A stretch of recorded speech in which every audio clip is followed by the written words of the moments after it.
नमस्कार दोस्तों, कैसे हो आप लोग। उम्मीद करता हूँ कि अच्छे होंगे। कल मैंने आपको ट्रांसफार्मर ऑफ प्रोटेक्शन के बारे में बताया था कि ट्रांसफार्मर में कौन सा प्रोटेक्शन यूज होता है। पर्टिकुलर डिवाइस के बारे में बताया था, पर्टिकुलर डिवाइस के नाम के बारे में बताया था और साथ में ये भी कहा था कि प्रत्येक डिवाइस के बारे में अलग अलग हम जानकारी देंगे कि वो डिवाइस कैसे काम करता है। तो आइए दोस्तों, हम आपको ट्रांसफार्मर का जो प्रोटेक्शन डिवाइस है उसमें जो सबसे इम्पोर्टेंट डिवाइस है उसके बारे में जानेंगे। तो आज हम लोग जानते हैं बोकुज रिले के बारे में। बोकुज रिले ट्रांसफार्मर में कैसे काम करता है। बोकुज रिले जो प्रोटेक्टिव डिवाइस है वो ट्रांसफार्मर में कैसे काम करता है। तो हम समय ना लेते हुए आप लोगों को हम अपने बोकुज रिले के बारे में समझाएंगे, जो ऑलरेडी हमने बोर्ड में एक छोटा सा बना के रखा हूँ डायग्राम। बोकुज रिले का डायग्राम बना के रखा हूँ। तो सबसे पहले हम जानते हैं दोस्तों कि बोकुज रिले में क्या होता है। बोकुज रिले के अंदर में क्या होता है और ये किस टाइप का होता है और अंदर में क्या क्या लगा हुआ रहता है। ओके दोस्तों, तो आइए हम जानते हैं दोस्तों, ये बोकुज रिले का एक छोटा सा टेंट टाइप का बना हुआ है, स्क्वायर टेंट टाइप का बना हुआ है। इसमें दो भाल्व होता है। एक मेन टैंक से आता है ये इनकमिंग भाल्व, और दूसरा जो निकलता है भाल्व ये निकलता है, ये कंजर्वर टैंक में जाकर कनेक्शन हो जाता है। आप देख सकते हैं दोस्तों, यहाँ मैं लिखा हूँ मेन ट्रांसफार्मर इधर से ये कनेक्ट होकर आउटपुट जो निकल जाता है कंजर्वर टैंक की ओर चला जाता है। ओके दोस्तों, तो आइए दोस्तों हम जानते हैं कि बोकुज रिले के अंदर में क्या रहता है। सबसे पहले उसके बारे में जानते हैं। तो बोकुज रिले के अंदर में एक सपोर्ट है, ये एक सपोर्ट है जिसको फ्लैग बोलते हैं हम लोग। एक सपोर्ट है या हिंज भी बोल सकते हैं, ठीक है। इसके अंदर में दो मरकरी स्विच रहता है। ओके, दो मरकरी स्विच रहता है। एक ऊपर में मरकरी स्विच रहता है, एक नीचे में मरकरी स्विच रहता है। ऊपर वाला जो मरकरी स्विच रहता है ना दोस्तों, ये अलार्म सर्किट को इंडिकेट करता है। अलार्म सर्किट के साथ जुड़ा हुआ रहता है। यहाँ देख सकते हैं अलार्म सर्किट के साथ जुड़ा रहता है। और नीचे वाला जो मरकरी स्विच होता है ये ट्रिप सर्किट के साथ जुड़ा रहता है। ओके, नीचे वाला मरकरी स्विच ट्रिप सर्किट के साथ जुड़ा रहता है, ठीक है।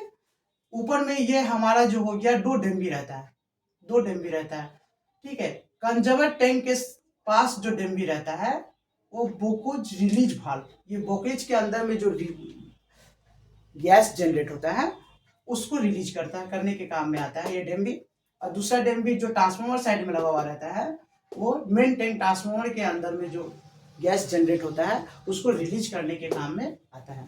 और नीचे में एक जो डम्बी देख रहे हैं, नीचे में बोकुज रिले के नीचे में जो डम्बी देख रहे हैं यह ड्रेन भाल्व होता है। इसके अंदर में जो तेल को यदि ड्रेन करना चाहे तो ये ड्रेन भाल्व होता है। ओके दोस्तों, तो आइए दोस्तों, आपको मैंने बता दिया कि बोकुज रिले के अंदर में क्या रहता है, नहीं रहता है, कौन सा पार्ट्स रहता है।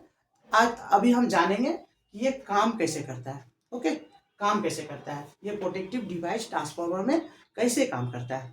ओके, तो जब भी ट्रांसफार्मर के अंदर में इंटरनल शॉर्ट सर्किट होता है तो बहुत सारा गैस जनरेट होता है।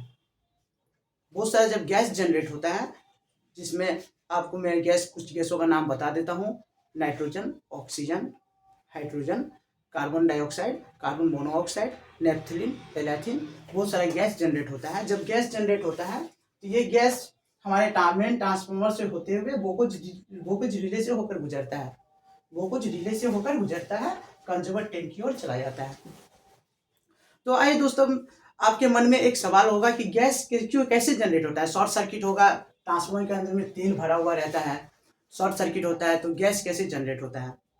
इस चीज़ को समझना बहुत ही जरूरी है। कोई भी चीज़ मैं तुक्के में नहीं समझाऊंगा दोस्तों, मैं आपको उसके पीछे एक रीजन दूंगा, तब जाके आपको समझ में आएगा।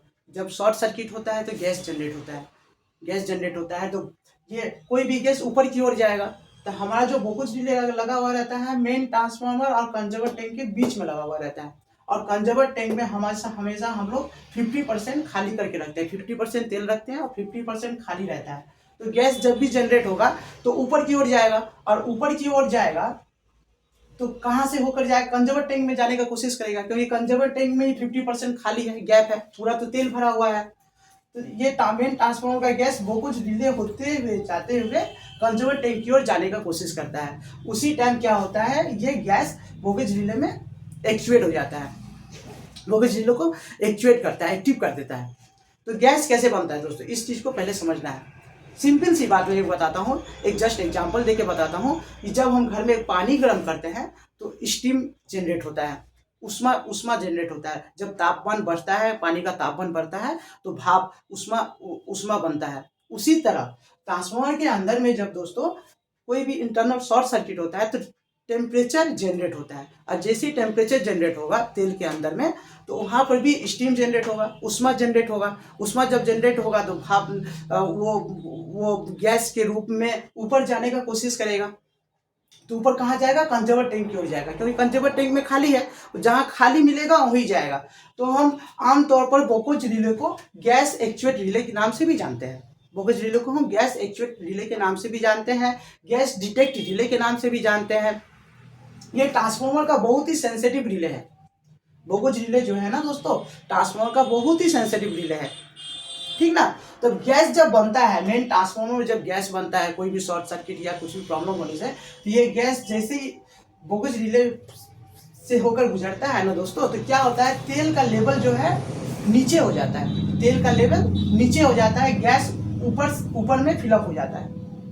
गैस क्या होता है, ऊपर में फिलअप हो जाता है, ऊपर में गैस फिलअप हो जाता है। ऊपर में जैसे ही गैस फिलअप होता है तो मरकरी स्विच क्या होता है, मरकरी स्विच तेल में, जब तेल इसमें पूरा फिलअप रहता है तो मरकरी स्विच स्टेट रहता है, ऐसे स्टेट रहता है।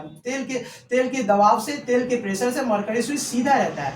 और जैसे ही यहाँ पर एयर जनरेट हो जाता है, तेल नीचे आ जाता है, तो मरकरी स्विच, देखिए मैंने यहाँ पर एक एरो चिन्ह देके रखा हूँ। जैसे तेल खाली हो जाता है, जैसे तेल खाली हो जाता है, यहाँ पर गैस जनरेट होता है, तो मरकरी स्विच क्या होता है, यहाँ से डाउन हो जाता है। जैसे ही डाउन होता है ना, वो डिग्री ले लेता है, डिग्री में आ जाता है। जैसे ही डाउन होता है ना, तो यहाँ पर हमारा क्या होता है, अलार्म सर्किट को फीडबैक मिल जाता है। अलार्म सर्किट को फीडबैक मिल जाता है कि हमारा ट्रांसफार्मर में बोकोज अलार्म आया है, ठीक है, बोकोज अलार्म आया। उसके बाद जब गैस और धीरे धीरे ज्यादा बढ़ने लगता है, उस टाइम क्या होता है, यहाँ पर भी पूरा तेल का लेवल कम हो जाता है। और ट्रिप मरकरी स्विच है वो भी सेम जैसे अलार्म में जो फंडा हुआ, वही फंडा यहाँ पर भी जनरेट होता है। और ये मरकरी स्विच भी डिग्री में डाउन हो जाता है, और ये भी कनेक्ट होकर हमारा ट्रिप फीडबैक को देता है। क्या करता है, ट्रिप सर्किट को देता है, ट्रिप फीडबैक देता है, जिससे हमारा ट्रांसफार्मर ऑफ हो जाता है। ओके दोस्तों, तो मैं उम्मीद करता हूँ कि आपकी बोकोज रिले के बारे में आपको अच्छा से समझ में आया होगा। और हम आप लोगों से एक रिक्वेस्ट और भी करेंगे दोस्तों कि हमारे चैनल को लाइक और कमेंट जरूर करें, और हमारे चैनल को सब्सक्राइब करें, और बेल आइकन को दबाएं, क्योंकि आपने बेल आइकन को दबाने से आपके पास वीडियो आसानी से पहुंच जाएगा और हमारा नोटिफिकेशन जाएगा, जिससे आपको सारी जानकारी यहाँ से मिलेगी। नमस्कार दोस्तों। Bell icon